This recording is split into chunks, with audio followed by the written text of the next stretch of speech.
I don't know if you saw the mess in Washington last week. The president was so humiliated in Hormuz. He threw his toys out the stroller and refused to sign the affordable housing bill. Did you see that?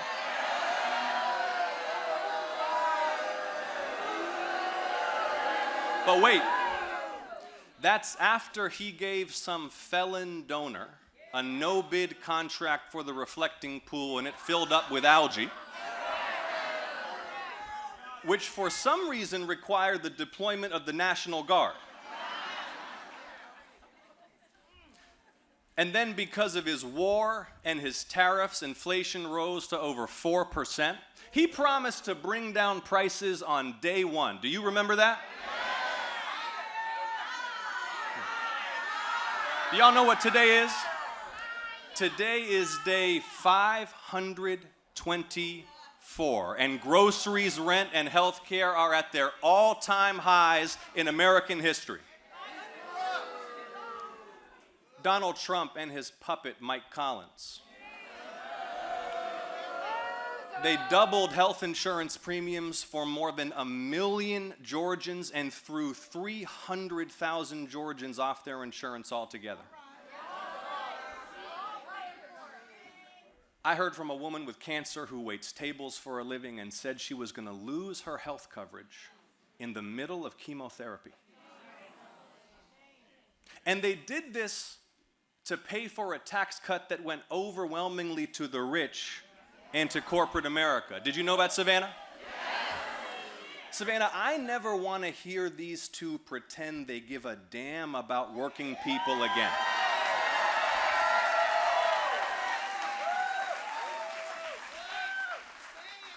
Because while hundreds of thousands of Georgians lose their health care, Mike Collins builds Trump a ballroom. They worked harder burying the Epstein files than they ever worked to lower your grocery bill. And while you pay more for everything, the Trumps are raking in billions from all over the world.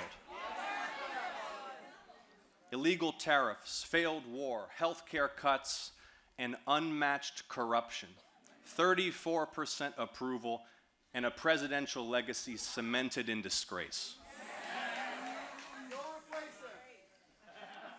But he didn't just promise to lower prices, he promised to keep America out of war.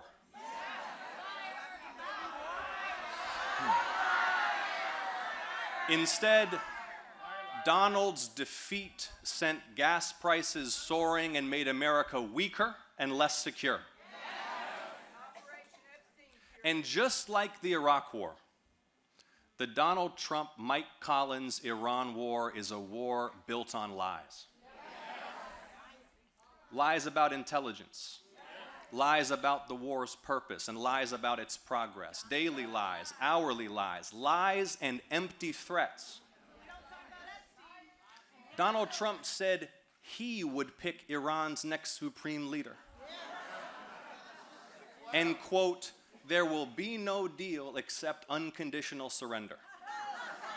He said, quote, we're going to destroy their missiles and raise their missile industry to the ground. And at his most desperate, quote, a whole civilization will die tonight, said the president. And all the while, daily promises of total victory. Did you see it, Savannah? Yes. But the reality of the situation is brutal and undeniable, because instead of unconditional surrender, the Iranian regime is emboldened. And instead of destroying Iran's missiles, we burned through years of our own. American facilities across the region were heavily damaged. 13 brave, heroic American service members were killed in action and hundreds more wounded. And after all that, not only are Iran's drones and missiles intact, along with their ability to throttle the global energy supply, Iran also still controls its stockpile of highly enriched uranium. A stockpile it only built after Trump shredded President Obama's Iran deal. Do you remember that?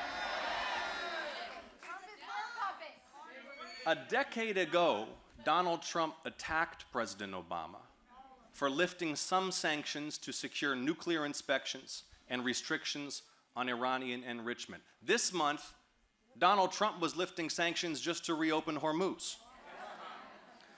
On Wednesday of this last week, he said the war was, quote, done. And then on Thursday, another ship was struck. On Friday, the president was bombing again, and last night, Iran attacked Bahrain.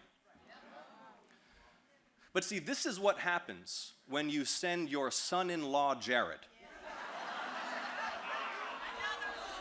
to cosplay as a diplomat.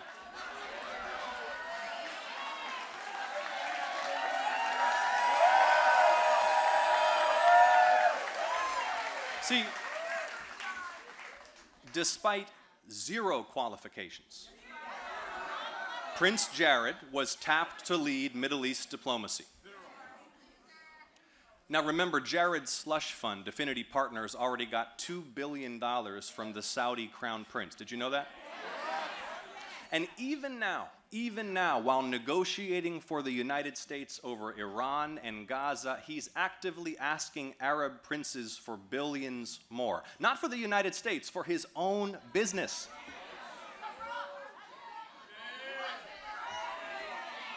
Okay, but here's a twist in the story. There's this beautiful little island off the Albanian coast called Savannah, and Jared Kushner wants it. So he took his Saudi billions and he decided he and Ivanka would buy the island and build a luxury resort. And then, like clockwork, just a few weeks after Trump wins a second term in the White House, Albania's prime minister grants Jared's company strategic investor status. So permitting and approvals are expedited to help the American prince develop his new island.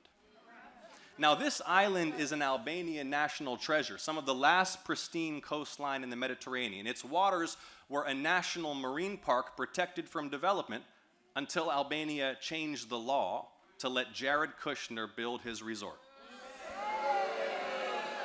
And it turns out, Savannah, that ordinary Albanians are not fans of this arrangement. There are right now massive national anti-corruption protests, like tens of thousands of people in the streets of the capital, Tirana. They're calling it the Flamingo Revolution, all sparked by opposition to Jared Kushner's land deal. Now Albania's anti-corruption police are getting involved. They froze a bank account controlled by two of Jared's investors, both Syrian billionaires. Now, do you think Jared Kushner would get special island buying privileges if he weren't the president's son-in-law?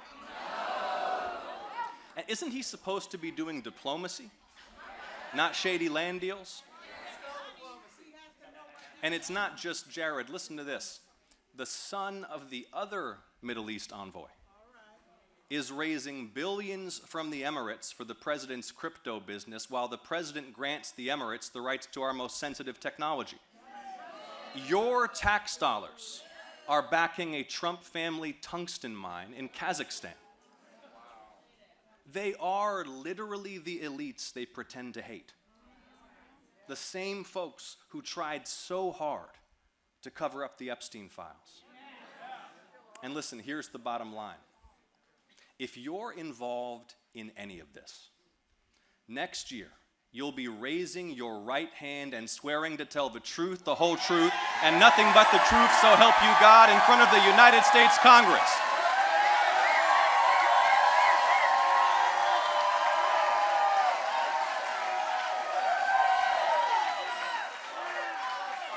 They act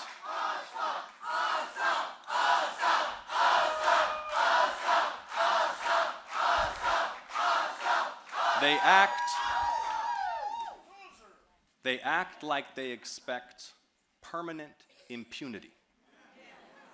And it reminds me of my opponent, Congressman Mike Collins. Listen to this. A few years back, this degenerate political staffer named Brandon Phillips had been convicted of multiple crimes in Bibb County for some brutal violence. A few months later, he was arrested again for an armed altercation, and then again a few years later for animal cruelty. This kid was such a mess that he had to resign from the Trump campaign.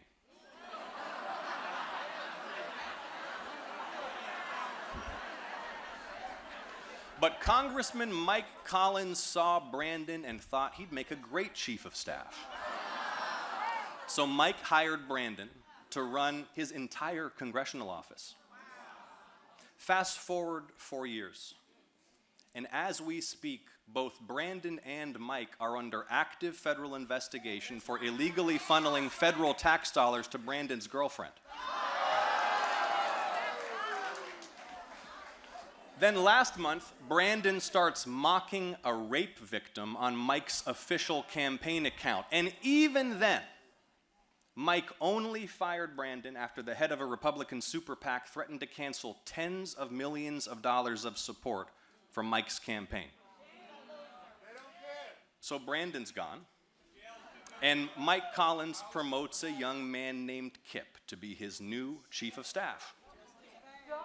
But then it's revealed Kip's been briefing Nick Fuentes, the Hitler admirer, and Richard Spencer, the Charlottesville guy, on how he's using Mike Collins' office to free a Holocaust denier from prison.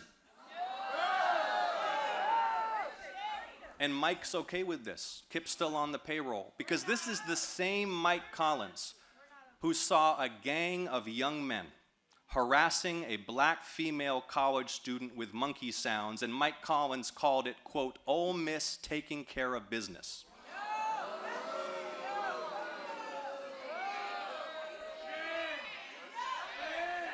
See, there's a reason Brian Kemp worked so hard to stop Mike. Why Eric Erickson said Mike, quote, knowingly hired a sociopath with a criminal record who was alleged to have used your and my tax dollars to subsidize his girlfriend. Why conservative radio host Shelley Winter called Mike a bottom feeder. Why Coach Dooley said that Mike's, quote, disgusting behavior does not represent Georgia values or, frankly, any values. There's a reason one of the founders of the Tea Party said just last week, quote, I cannot in good conscience vote for Mike Collins. He is unfit for office. And the reason is that Mike Collins is a bigot and an anti-Semite under federal investigation for the illegal misuse of tax dollars, widely known as a man of poor character who lacks the judgment and integrity to serve in the United States Senate.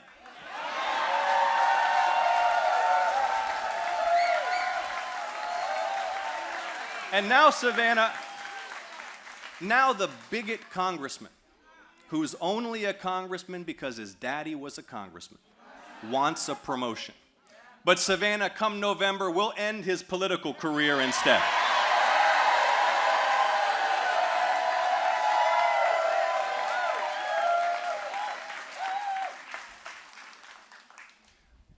From Jared Kushner to Mike Collins, the Mar-a-Lago Mafia has taken American corruption to spectacular new heights. But corruption in America runs a lot deeper than Donald Trump. American politics is coin operated. Money goes in, favors come out.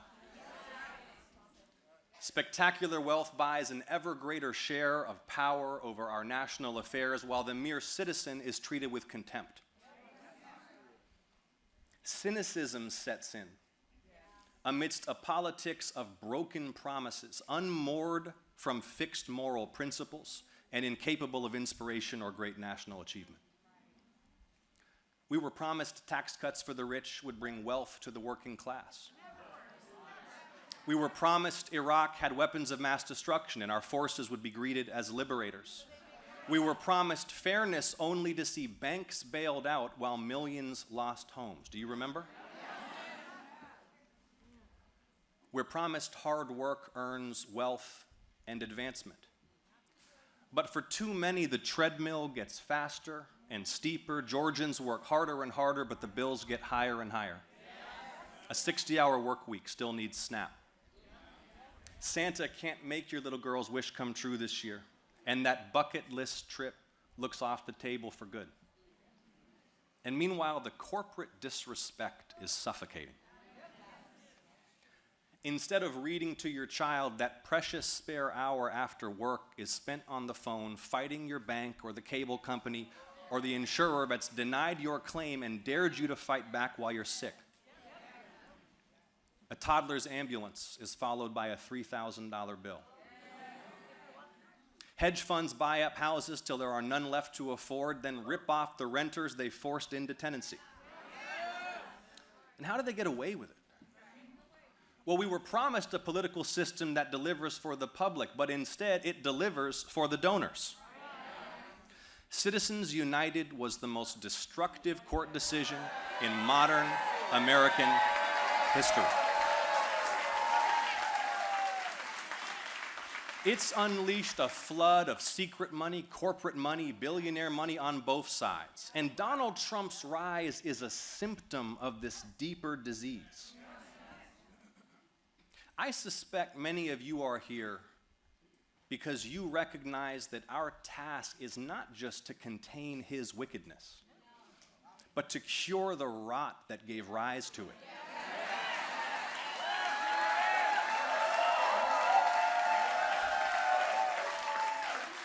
That this broken moment is an opening, not for restoration, but for reformation.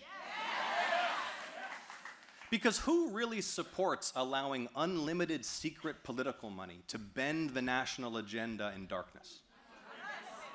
In Garden City, or Albany, or Columbus, if I ask anyone, Democrat, Republican, or none of the above, if I ask them whether this is how things should work, it doesn't matter who they are. The answer is a resounding no.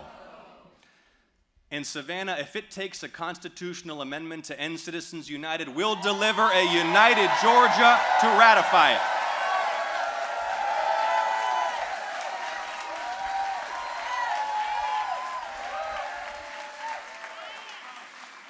Because all of this has real human consequences. Right here in Georgia, we're in the midst of a healthcare emergency, and our so-called leaders try to numb us to the suffering they've caused. They've continued to block Medicaid expansion while Georgia lost 21 hospitals in 20 years. And then last year, they gutted Medicaid nationally. Just listen to this. 40% of all Georgia kids are covered by Medicaid.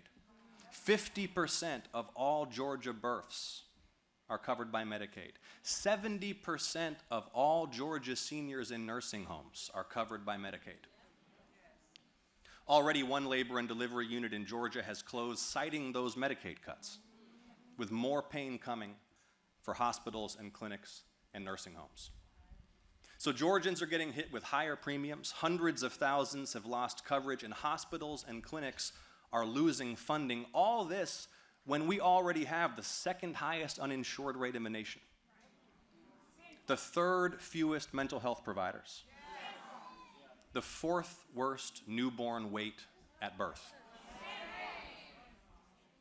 See, the legendary civil rights leader Marion Wright Edelman said, quote, "We don't have a money problem, we have a profound values and priorities problem."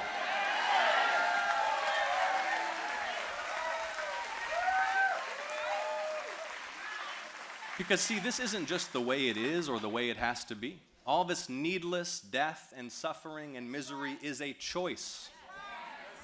Georgia's leaders have chosen to leave Georgians without insurance and without hospitals. They're down having a stake at the palm, handing out your tax dollars to their donors while women hemorrhage in Georgia labor wards because they didn't get prenatal care. But Savannah, when you elect a Medicaid expanding Governor Bottoms in November, together we can get Georgians covered with great health care. Together we can save our hospitals and build new ones across our state. And when you send me back to the Senate, I'll keep fighting to ban these insurance companies from denying or delaying our families the health care we need.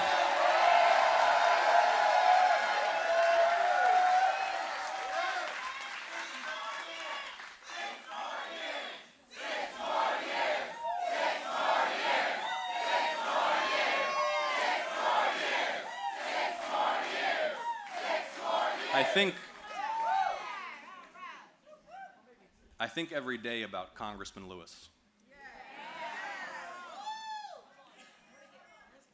And his portrait hangs right above my desk in my Senate office. In his final years, he kept reminding us that we all live in one American house, that we all live in one world house. John Lewis called it the inevitable truth that we're all members of one human family. And I know many of you are here because you're so deeply troubled by the pain so many of our fellow human beings are enduring right now. The terror of a child watching ICE take away his mother. The despair of a cancer patient losing coverage mid-treatment. The silent panic of a grandma when she sees the receipt for her groceries with 3 weeks left until her next Social Security check.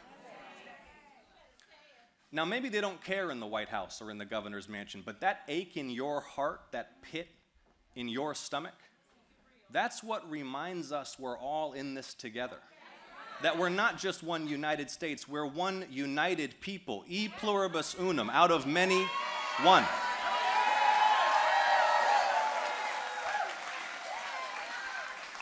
That we're bound together by the same great national spirit that passed civil rights laws, that defeated fascism, that landed men on the moon. And see, this is what small men like Donald Trump and Mike Collins will never understand.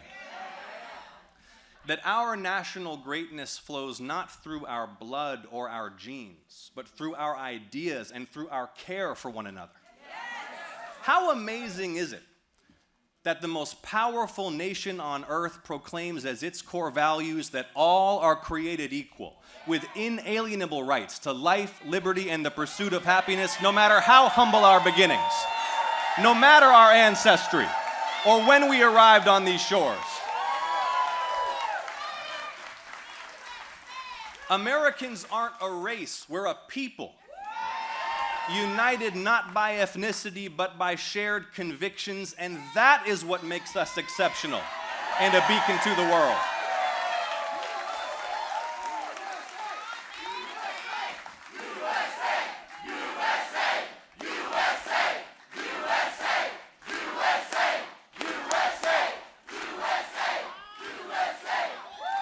Just think, 250 years on, what the founders would see if they visited us today.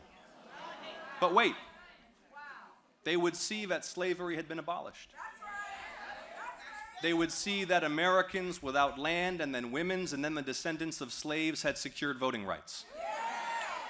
They would see that our science and discovery propelled human knowledge to unimaginable heights, and that those 13 colonies had grown into a superpower that defeated the Nazis and communism. They'd see a pluralist democracy, people of all colors descended from every point on earth, stitched together out of many nations into one.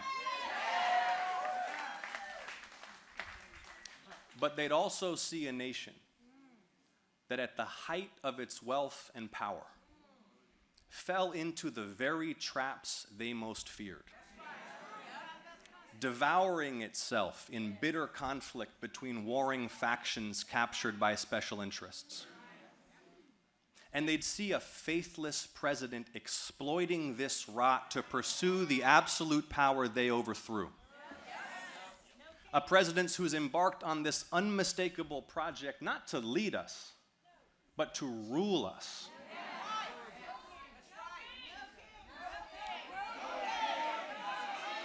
And here we are in Georgia, where he sent spies and agents to seize our ballots. Did you see that, Savannah? Now, why Georgia? Why Fulton County? I submit to you it's because the fact that black voters were instrumental to his defeat might be even more offensive to this committed racist than defeat itself. And now here in Georgia, he wants to send an election denier to the U.S. Senate. Mike Collins, who's pro-war and pro-tariff and pro-cutting your health care, he proudly defends the violent mob that sacked the Capitol on January 6th to throw out your votes and install a defeated president. To this day, Mike Collins defends that violent attempt to prevent the peaceful transfer of power. But Savannah, he forgets your power. Because not only did their attack on the Capitol fail, it was early that same morning 5 years ago that Georgia shocked the world and sent to the Senate the young Jewish son of an immigrant and a black pastor who holds Dr. King's pulpit at Ebenezer Baptist Church. You did that, Savannah.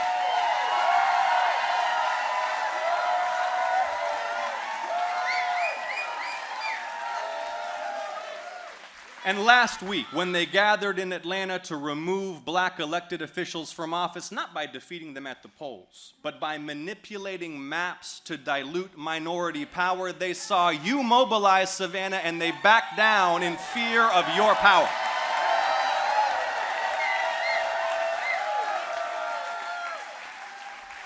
Savannah, a wave is building. The kind of wave that comes once a generation, when people have been pushed too far and they decide all at once, all together, that enough is enough. We have the power not just to restore checks and balances, but to rebuke these abuses of power with such power and decision that no president dares try anything like this again for a century. So, Savannah, let's give them a united Georgia. And let's make sure they hear it all the way down at Mar-a-Lago, that Georgia will bow to no king. The polls open in 4 months, Savannah. Let's get to work. Thank you. God bless you. Thank you so much for coming today.